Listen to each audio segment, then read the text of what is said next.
अस्सलामु अलैकुम एवरीवन। पाजी अस्सलामु अलैकुम। वालेकुम अस्सलाम सर।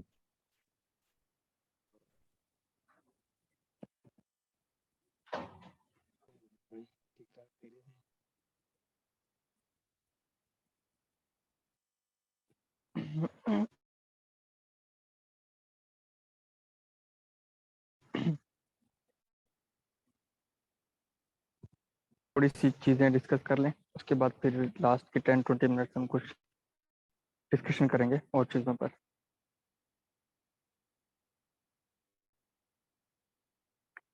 अच्छा, वॉइस का अभी बताएं कि मेरी ये वॉइस अभी कुछ ठीक आ रही है। मैं बाहर आ गया हूँ। जी सर, आवाज़ ठीक आ रही है। ओके, चल।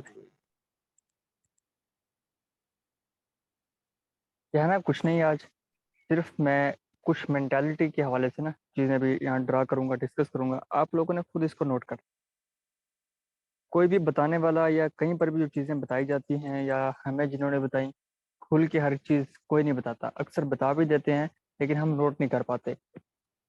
ट्रेडिंग मेंटालिटी में, साइकोलॉजी में फेल होने की जो रीज़न एक आती है ना सामने, वो ये आती है कि हम लोग चीज़ों के नोट्स नहीं बनाते, चीज़ों को लिखते नहीं है। कोई भी बंदा कुछ बात कर रहा हो, छोटी सी भी, उसको लिख लिया करें। लिखने के बाद में उसको फिल्टर करें, उसमें कौन कौन सी काम की चीज़ है, की पॉइंट है, उनको अलग किया करें। फिर उनको रिव्यू किया करें। वहां से चीज़ें जो समझ आना शुरू हो जाती हैं कि क्या क्या मसाइल हमें पेश आ रहे हैं।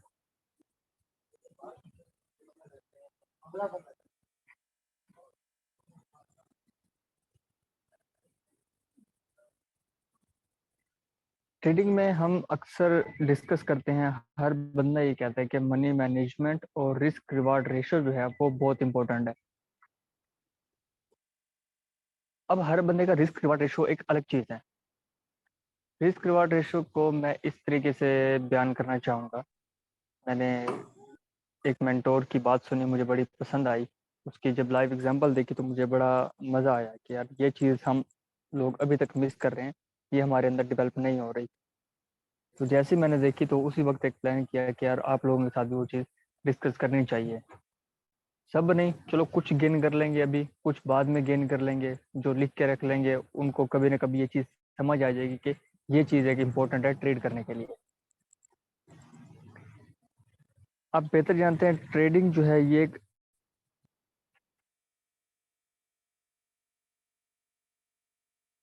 रिस्की बिजनेस है। ठीक है, तो हमें क्या करना होता है, हमें ट्रेडिंग करने के लिए एक ट्रेड के ऊपर रिस्क लेना है। एक ट्रेड के ऊपर हम रिस्क क्यों लेंगे, हमें पहले इसको सीखना चाहिए। इसीलिए हर बंदा कहता है कि पहले इसको सीखें, उसके बाद जाके आप उस पर अपनी ट्रेड्स वगैरह करें। सेटअप्स हमें फाइंड करना आता है, तकरीबन सब लोगों को आता है। कोई किसी भी दुनिया के मेथड पर काम कर रहा हो, उसको सेटअप्स का पता है। वो ट्रेंड लाइन के ऊपर काम करता हो, वो सपोर्ट रेजिस्टेंस पे काम करने वाला हो, वो किसी भी मेथड पर काम करने वाला हो, उसको पॉइंट्स का पता लग जाता है। हर चीज अपना काम करती है, लेकिन हमें समझ इसलिए नहीं आती कि उसके ऊपर हमारी ग्रिप नहीं है। जब ग्रिप हो जाएगी तो हर चीज समझ आना शुरू हो जाएगी।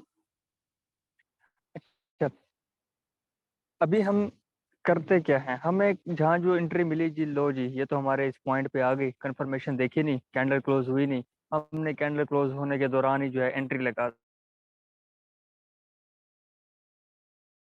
दी और बन जाएगी।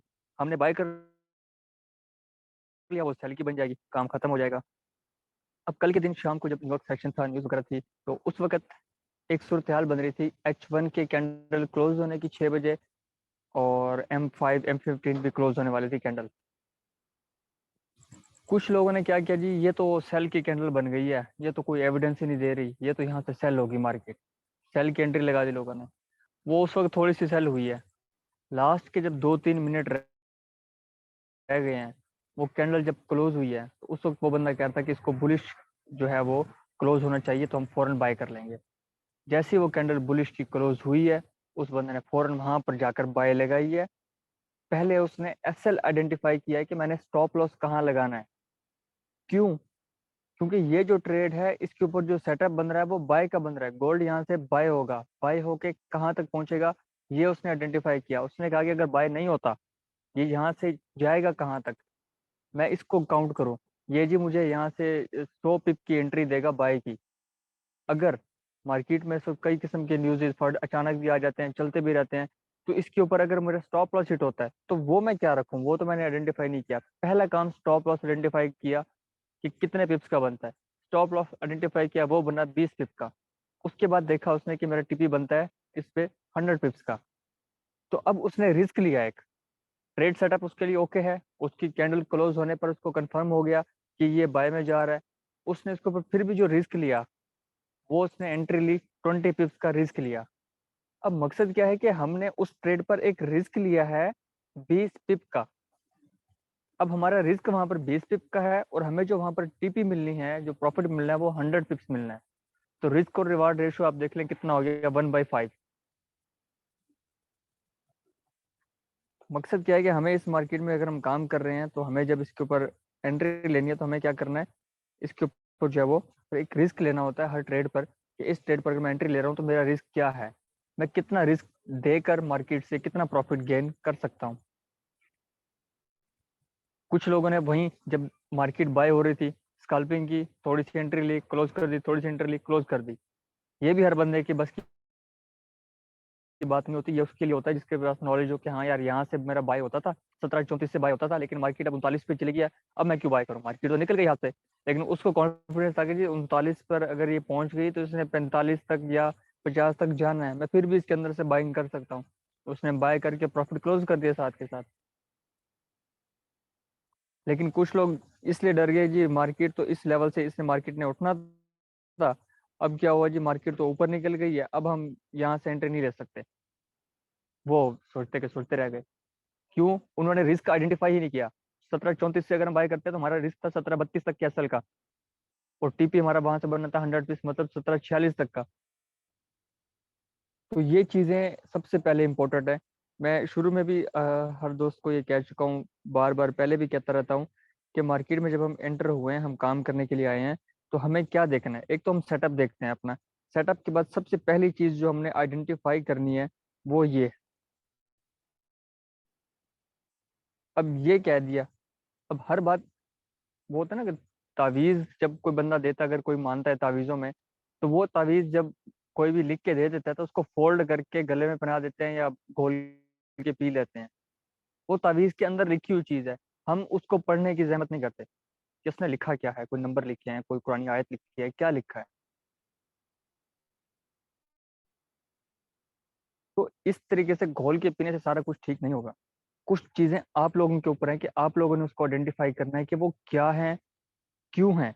ये बात अगर की गई है, तो अगर हम किसी से सीख रहे हैं, उससे पूछ रहे हैं, वो अपने लाइफ का एक्सपीरियंस शेयर कर रहा है, तो वो क्यों कर रहा है, इसके पीछे क्या कोई रीजन, कोई लॉजिक है। तो एसएल आइडेंटिफाई करना क्यों है।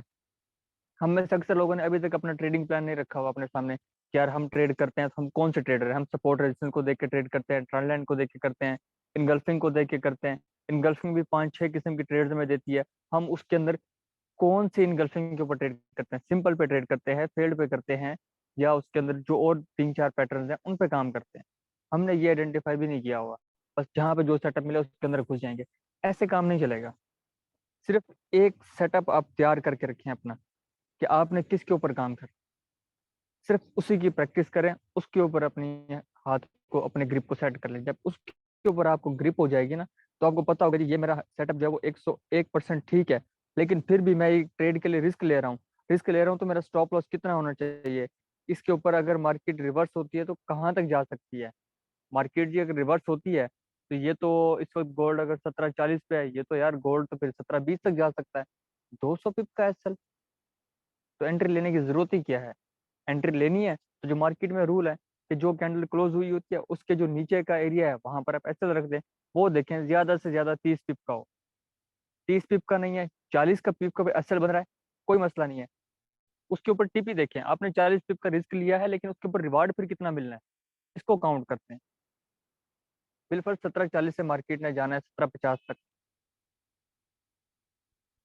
वहां पर हमें 100 पिप का रिवार्ड मिल रहा है, और इधर हमारा जो एसएल हो रहा है वो हो रहा है सिर्फ 40 पिप का। हम फायदे में हैं क्योंकि जितना हम रिस्क ले रहे हैं उससे ज्यादा प्रॉफिट गेन कर रहे हैं। अगर हम नए हैं, नए सिरे से नया स्टार्ट कर रहे हैं, हमें नहीं पता था चीज़ों का, हम नए नए सीख रहे हैं, काम कर रहे हैं, तो 1/1 भी ठीक है, 40 पिप का एसएल, 40 पिप का टीपी, काम खत्म। इससे आप अकाउंट वॉश नहीं कर सकते अपना। अगर आप लॉट को कंट्रोल रख के चलते हैं, कभी भी नहीं होगा। बहुत मुश्किल है मार्केट को आपका वो अकाउंट वॉश करना जिसके ऊपर आपने एसएल लगा दिया है, आपने अपना सिक्योरिटी गार्ड बिठा दिया है। मार्केट के लिए उसको वॉश करना बहुत मुश्किल काम है, नहीं हो पाता। $200 के अकाउंट नए नए लोगों ने स्टार्ट किए, लेकिन उन्होंने एक रूल को फॉलो किया कि स्टॉप लॉस लगाना है, जो मर्जी हो जाए, टीपी लगाए ना लगाए, स्टॉप लॉस लगाना है। 20 पिप का भी टीपी लिया है, लेकिन अगर 40 का स्टॉप लॉस है तो स्टॉप लॉस लगाना है। वो लोग भी $100 का अकाउंट एक साल पूरे में वॉश नहीं कर पाए। मेरे पास इस तरह के कई लोग मैंने देखे हैं जो मेरे साथ काम करते रहे हैं। वालेकुम सलाम चौधरी साहब, क्या हाल है? उम्मीद है खैरियत से होंगे। तो सबसे पहला काम हमारा एसएल को आइडेंटिफाई करना है। एसएल हमारा कितना होगा, उसके बाद रिस्क रिवार्ड रेशो को फॉलो करते हुए अगर आप 1:1.5 का टीपी गेन कर रहे हैं ना, आप प्रॉफिट कमा सकते हैं मार्केट से। आप 1/1 का भी कर रहे हैं तब भी आप प्रॉफिट कमा सकते हैं, कोई बड़ी बात नहीं। लेकिन इशू कहाँ आ जाता है कि हम एसएल आइडेंटिफाई करने वाला काम ही नहीं कर रहे।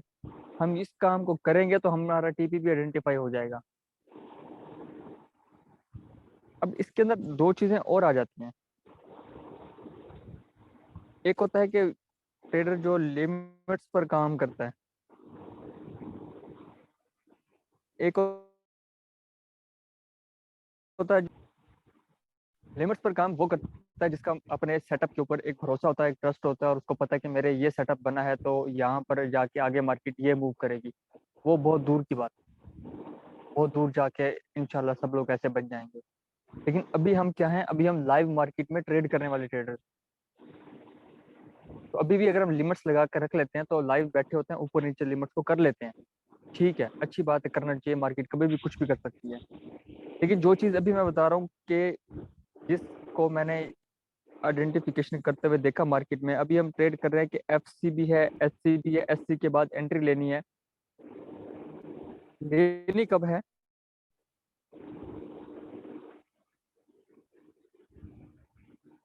ये कैंडल बनी जोन से बाहर, हमें पता लगा जी मार्केट अब यहाँ से आ रही थी, इधर आके जिगजैग करके अब यहाँ से उठ रही है। अब ये हमारा पॉइंट तो बहुत वैलिड है, परफेक्ट है, जबरदस्त है। इसका मतलब ये नहीं कि हम यहाँ पे अंधों की तरह एंट्री लगा दें बस काम खत्म। ये वो कर सकता है जिसको अपने इस सेटअप पे भरोसा है कि यहाँ से ही मार्केट ने उठना है। जब हम लाइव बैठे हैं, हम सारा कुछ कर रहे हैं, लिमिट्स लगाई हुई हैं, तो ऊपर नीचे करने में हर्ज नहीं है। ये कैंडल क्लोज हो, इधर ग्रीन कैंडल क्लोज हुई, इधर रेड कैंडल है, हमें पता लग गया जी यहाँ पर यही सीन था, ये इनगल्फिंग बाय बन गया। अब हमने ट्रेड करनी है। इनगल्फिंग बाय में भी आप एफसी एससी को जानते हैं कि ट्रेड कब लेनी है, कब लेनी है, जब ये ग्रीन कैंडल बनी, जैसे ही ये ग्रीन कैंडल यहाँ पर क्लोज हुई है, यहाँ पर हमने एंट्री लेनी होती है। क्यों लेनी है? क्योंकि हमें यहाँ पर दो एविडेंस मिल चुके हैं। एक एविडेंस ये है डोजी का। डोजी के कई मकसद हैं। एक तो वो अगर परफेक्ट डोजी है, ना सेलर का एग्जैक्ट पता लगता है ना बायर का एग्जैक्ट पता लगता है, तो इसके ऊपर ट्रेड कब की जाती है? अगर ये सपोर्ट ये लेवल के ऊपर है तो इसका मतलब मार्केट यहाँ से रिवर्स होगी, सपोर्ट को ब्रेक करके नीचे आके वो रेजिस्टेंस बन गई है, तो इसका मतलब मार्केट नीचे जाएगी। तो एक ये एविडेंस बन गया। दूसरा एविडेंस हमारे पास यहाँ पर बुलिश इनगल्फिंग की कैंडल बन चुकी है, उसने हमें बता दिया कि मार्केट में बायर्स आ चुके हैं। तो ये जो एरिया था डोजी वाला, इसने तो बताया ना सेलर का पता लग रहा है ना बायर का पता लग रहा है, वहां पे दोनों टीमों की गुफ्तगू हो रही है, दोनों स्मार्ट मनी की गुफ्तगू हो रही है जी अब क्या करें, सेल करें यहाँ से मार्केट को या बाय करें। तो एंड क्या हुआ, जीते कौन? बायर, मार्केट यहाँ से बाय में निकली।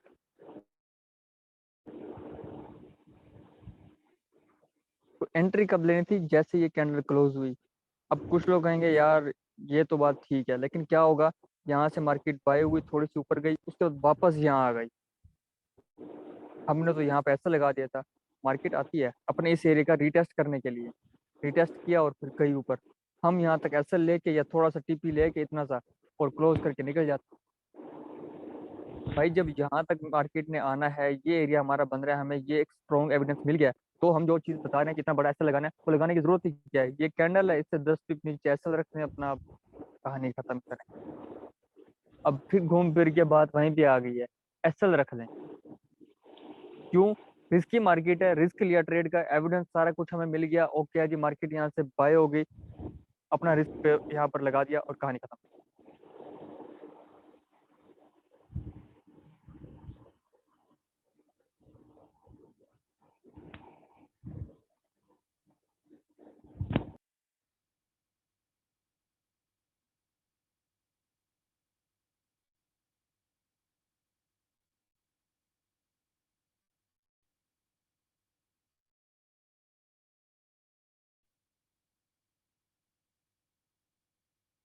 कल एक प्रैक्टिस चल रही थी थोड़ी सी, मैं इस 2-3 सेटअप पर आकर ना थोड़ा सा कंफ्यूज हुआ कि यार ऐसा क्यों हो रहा है। अब दो जगहों पे आके मैंने सेल लिया, पर भी इससे ऊपर भी एक लिमिट लग, उसका मैंने एसएल टीपी भी रख दिया। ये वाला मैंने टीपी जो दूसरा है ये छोटा बाद में किया था, पहले टीपी नीचे आ रहा था जब एक ट्रेड थी, जब ऊपर वाला एग्जीक्यूट हुई मैंने दोनों का टीपी थोड़ा कम किया, पीछे यहाँ से कुछ एविडेंस थे। अब कंफ्यूजन ये हो रही थी कि मैं इसको M15 में ट्रेड कर रहा हूँ और टीपी मैं लेना चाह रहा हूँ यहाँ पर 30 पिप, तो क्या मार्केट में इतना पोटेंशियल अभी है कि वो मुझे 30 पिप का टीपी दे सकती है या नहीं? टाइम फ्रेम साथ काउंट करता है। 15 मिनट में एक कैंडल क्लोज हो रही है, 15 मिनट में एक कैंडल क्लोज हो रही है, बड़ी से बड़ी कैंडल भी ये 144 से लेके 324 तक 15 पिप की ये कैंडल बनी है, ये वाली, ये बुलिश कैंडल, ये वाली। हम 30 पिप का एसएल टीपी ले रहे हैं यहाँ पर। कुछ क्वेश्चन जो मैं अभी पढ़ूंगा नहीं, लेकिन उनका आंसर ये भी है, 5 मिनट का टाइम फ्रेम है तो 5 पिप टीपी लेना है, उसका 60 का है तो 60 पिप का। इवन इन टाइम फ्रेम में इनसे ज्यादा भी टीपी मिल जाता है, लेकिन वो कुछ वजूहत होती हैं उनकी वजह से मिलता है, वो हमने खुद नोट करनी है कि वो क्या वजूहत है। न्यूज़ के वक्त होता है, सेशंस के वक्त होता है, सेशंस को भी नोट किया करें, किस टाइम कौन से सेशन होते हैं, क्या कहानी होती है। तो इन चीज़ों के हिसाब से अपना टीपीएसएल को एडजस्ट किया करें। जब तक हम लोग लर्निंग कर रहे हैं, उसमें जो चीज़ बताई है वो इसलिए बताई है कि मार्केट अक्सर फ्लोटिंग करवा देती है एरियाज को, ऊपर निकल जाती है। जैसे ये एरिया था, यहाँ से अच्छे खासी ऊपर निकल गई, फ्लोटिंग करवाया उसने मार्केट को, तो उस फ्लोटिंग से बचने के लिए अक्सर हम कहते हैं ना कि यार हमारा एसएल करके मार्केट वापस आ गई, तो यार ऐसा करने जा रही है, इसका मतलब ये नहीं है कि एसएल उठा के चेंज कर दो, नहीं करना चाहिए वहां पर। और एक रूल सबसे के ऊपर जब ट्रेड करनी है, उसके ट्रेड करने का एक ही रूल है, सेटअप को कंप्लीट होने दें।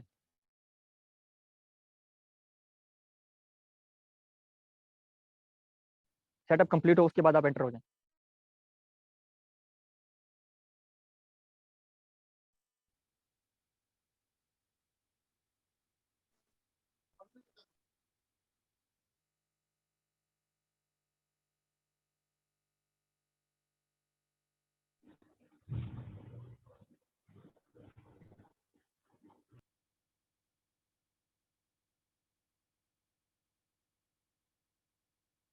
सर चौधरी नुमान साहब, अस्सलाम वालेकुम। जी शायद भाई, वालेकुम सलाम। क्या हाल है? अल्हम्दुलिल्लाह सर। सर वो जो कल एक बात नोट की थी उनके लाइव सेशन के दौरान, वो चीज़ मैंने बताई है अभी जब तक आप नहीं आए थे, सर कि सेटअप मैंने तो क्रिएट होने दें, कैंडल क्लोज जी होने जी दें, वो एविडेंस पकड़ें और उसके बाद एंट्री लें। एसएल जो लगा दिए पहले वही आइडेंटिफाई करके, एसएल जरूरी है।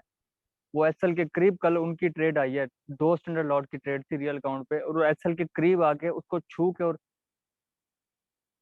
मेरे जैसों ने बिल्कुल तो बस 10 पिप टीपी लिया निकल गए, लेकिन उन्होंने वेट किया है, वो 17.55 या 56 पे जाके उन्होंने टीपी लिया उसका। बिल्कुल ऐसे ही है। शॉर्ट भी मौजूद है, 1775 से गोल्ड सेल किया हुआ है 5 स्टैंडर्ड लॉट से, और उसका ब्रेक इवन 1771 किया हुआ है। अब देख सर लें, अब 1730 रेसेट तक है। मार्केट आई थी, उन्होंने क्रॉस नहीं की, उनका सोलह अब तो पचास टीपी रेसेट है। लेना है। अब तो रेसेट है, ब्रेक इवन। सेट हो गया ना, अब नीचे आ गई होगी मार्केट। यार ये चीजें ना आपके अंदर पैदा होती हैं मार्केट में रह के। दो तरह के ट्रेडर होते हैं नॉर्मली जो कर रहे होते हैं ट्रेड, हमारे जैसे, हमारे लेवल के। एक इंट्रा ट्रेडर होता है, यार सुबह एंट्री ली, शाम तक निकालनी है, चलो जी। एक होता है स्काल्पर हमारे जैसा, वो तो सिर्फ ये चाहता है कभी ट्रेड लिया, $2 प्रॉफिट में ही निकलो। ये जो माइंडसेट है ना आपका स्विंग पूरा होल्ड करने का, ये आपके लोगों के 10-10 12-12 साल मार्केट में गुजरे होते हैं, फिर जाके ये कॉन्फिडेंस आता है बंदे में। और इधर मार्केट में जो सारी गेम है ना, सिर्फ साइकोलॉजी की गेम है। अगर आपकी साइकी ओके है तो आप विनर हो। मार्केट में आपको ना सिर्फ 2-3 चीजें चाहिए होती हैं अगर आपने सरवाइव करना है तो। पहला, आपके पास कोई स्ट्रेटेजी होनी चाहिए, कोई प्लान होना चाहिए, जिसको हम ट्रेडिंग प्लान कहते हैं। उसके बाद आपकी आ जाती है साइकी। साइकी में आपकी 2-3 चीजें आ जाती हैं, कॉन्फिडेंस आ जाता है, फेयर को कैसे हैंडल करना है, ये होता है। तो जो पहली चीज है ना, प्लान, ट्रेडिंग प्लान, वो तो हमारे पास है। ट्रेडिंग प्लान होता क्या है यार, कि आपने एंट्री कब लेनी है और ट्रेड से एग्जिट कब होना है। तो आप लोगों के सामने इतना जबरदस्त सेटअप है यार, इंगल्फिंग बाय है, इधर से बाय कर लो, सेल है इधर से सेल कर लो, जो एविडेंस है अगर वो पूरे हैं तो। और एग्जिट कब करना है ये अब आप पे डिपेंड करता है। आप उसको 50 पिप्स तक ले सकते हो, 100 तक ले सकते हो, 200 तक ले जा सकते हो, या आप 10 पिप्स, 12 पिप्स, 15 पिप्स लेके आउट होते हो। ये आपके अपने हाथ में है। दूसरी चीज आ गई कि साइकोलॉजी। साइकोलॉजी में फिर आपकी आ जाता है वो, दो उधर भी 2 चीज 3 चीजें होती है। एक तो होता है फेयर, एक होता है फोमो। फेयर में डर होता है कि भाई ट्रेड तो ले ली है, लेवल से ली है, लेकिन आपका ना वो कॉन्फिडेंस नहीं होता कि यार ये लेवल पता नहीं वर्क करे कि ना करे, एंट्री ले ली है कहीं एसएल ना हो जाए। तो उधर अगर प्रॉफिट में आती है ट्रेड तो निकल जाते हैं लोग डर में आके। और फोमो ये होता है कि एक लेवल पे ट्रेड आ गई है, वो फर्स्ट लेवल था, फिर सोचते हैं यार ये ना हो कि यहाँ से ही निकल जाए, वो फेयर ऑफ मिसिंग आउट में आगे उसको पहले लेवल से पकड़ लेते हैं, दूसरे लेवल का वेट ही नहीं करते। और ये मिस्टेक हम रिपीटेडली डेली कर रहे होते हैं। ये नहीं है कि एक दफा की है तो अगली दफा हम सीख लेते हैं कि यार ऐसे नहीं है। और लोग ये मिस्टेक 4-4 5-5 साल से रिपीट कर रहे हैं।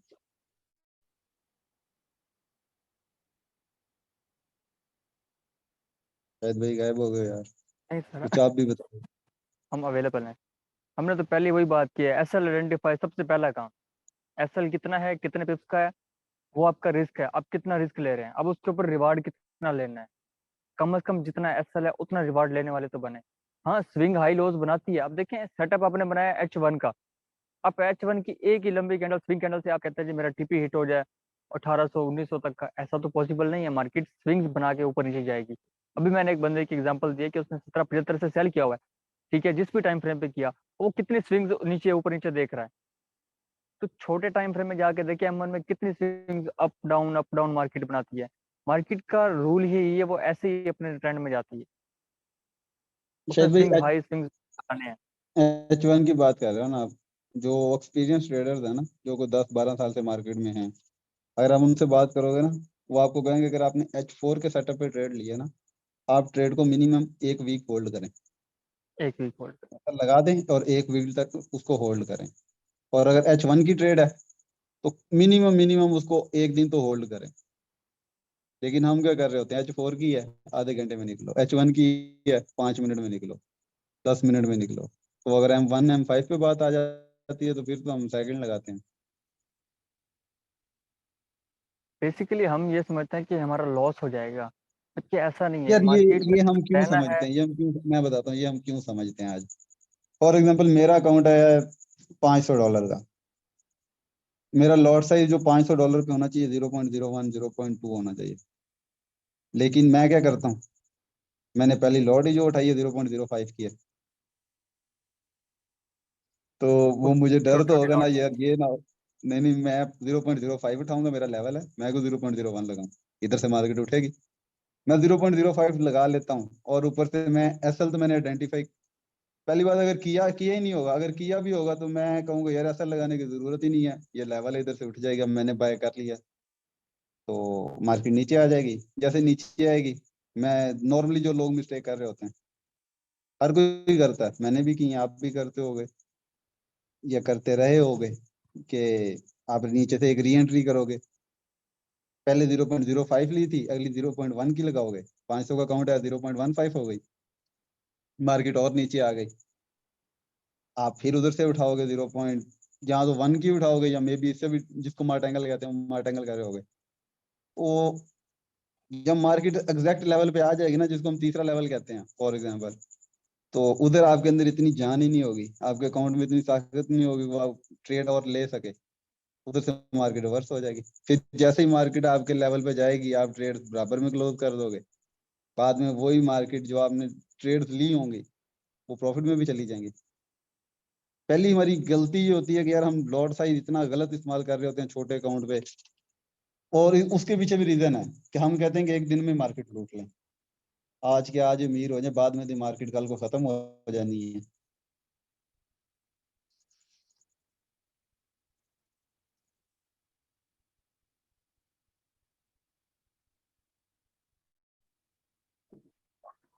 शायद भी आवाज आ रही। जी जी सर, बिल्कुल आप सही कह रहे हैं। यार असल में ये जो सेशन था ना, ये मेरे हवाले था, लेकिन मैं थोड़ा सा बिजी था, इस वजह से अब जो आपने थोड़ी थोड़ी बातें की हुई हैं, मैं उनको ही थोड़ा थोड़ा आगे चला रहा हूँ। तो चीजें यही हैं, हमारा मैं साइकी पे उसी लेक्चर चीज था, को तो मैं कहता हूँ। पता चला। कल भी वो सर यही बता रहे थे कि यार हम लोग क्या कहते हैं, एसएल नहीं लगाना है, एसएल हमारा लॉस है। हम मार्केट में आए हैं, इसको पहले सीखना है, जितना हो सके उतना सीखना है। सीख कर एक दिन आप ऐसे बन जाएंगे कि फिर मार्केट से आप प्रॉफिट ही निकालेंगे, लॉस तो मार्केट से भूल जाएंगे, लेकिन उसके लिए टाइम लगेगा। क्या है, मार्केट को कुछ देना पड़ेगा। अगर कोई सिखाने वाला आपसे कुछ नहीं ले रहा, तो आप फिर मार्केट से सीखो। कैसे सीखोगे? मार्केट में लॉस करवाओ, अपने एसएल हिट करवाओ, एसएल हिट करवाओगे तो सीखोगे। जब हमेशा प्रॉफिट में थोड़ी सी ट्रेड क्लोज कर दी, क्या सीखा वहां से? कुछ भी नहीं सीखा। एसएल हिट होगा तो हम सीखेंगे। आपकी ट्रेड प्रॉफिट में गई, आप वहां पर देखें, आपने H1 में ट्रेड लिया, M5 में देखें कि M5 में कौन कौन से वो छोटे छोटे जोन बन रहे थे। M5 में पहला लेवल, दूसरा लेवल मार्केट ने अपना ब्रेक किया, अगर बाई की ट्रेड थी, जैसे ही दूसरा लेवल ब्रेक किया ऊपर की तरफ, आपका टीपी तो H1 के हिसाब से लगा हुआ है, ऊपर M5 के पता नहीं चौथा पांचवा सेटअप ऊपर जाके बनेगा। आप उस ट्रेड को ब्रेक इवन अब जाके कर दो, छोड़ दो, ना प्रॉफिट होगा ना लॉस होगा। ब्रेक इवन हिट हो जाता है, मार्केट से सीखोगे ना कि मार्केट कहाँ से रिवर्स हुई, क्यों हुई, क्या वजह उसके पीछे, कोई जोन था नहीं था, क्यों रिस्पेक्ट मिली। और अगर एसएल हिट होता है तो ये ना समझो कि यार लॉस है, वो आपने सीखने के लिए कुछ फीस पे किया मार्केट को। और उसका एक बेहतरीन तरीका, बेहतरीन मेथड हमने बैच 5 वालों को बताया हुआ है, प्रैक्टिस भी कर रहे हैं। उम्मीद है कि मज़ा भी आ रहा होगा उनको। बाकी अभी कोई क्वेश्चन, कुछ चीज़ें हों तो अब एक एक करके हैंड रेस करके और पूछ सकते हैं।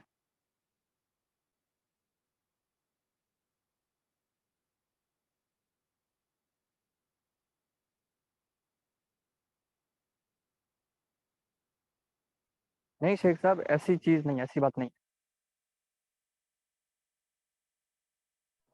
जब आपको जोन का पता है, एक सिंपल सी बात है कि हम अक्सर मिसालें सुनते आए हैं कि फलां बंदा था जी, वो क्या करता था, एक फलां औरत थी वो ये करती थी जी, मार्केट ने टॉप बनाया तो उसने शेयर्स को बेच दिया, मार्केट ने डाउन बनाया, बॉटम बनाया तो उसने मार्केट से शेयर्स को परचेज कर लिया। उसे कुछ नॉलेज नहीं है, कुछ नहीं पता, उसने सिर्फ ये चीज़ की है, उसने प्रॉफिट कमाया है। तो पीछे रीज़न क्या है? उसने टॉप का लेवल सेल करने के लिए पकड़ा, बॉटम का लेवल बाय करने के लिए पकड़ा। बाकी उसने दौरान में जो बीच में जो छोटे छोटे लेवल्स आ रहे थे, उसको क्यों नहीं खरीदा, उसको वहां पे क्यों सेल नहीं किया? उसने वेट किया, पेशेंस, हौसला किया, नहीं जी मार्केट नीचे आएगी तो बाय करना है, ऊपर जाएगी तो टॉप पे सेल करना है। दरमियान में उसने मार्केट में घुसने वाला काम नहीं किया।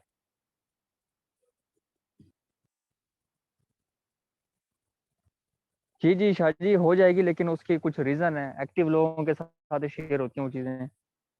भाई किसी ने कुछ अगर पूछना है तो आप लोग हैंड रेज करें, माइक अनम्यूट करते हैं, आप लोग क्वेश्चन कर सकते हैं।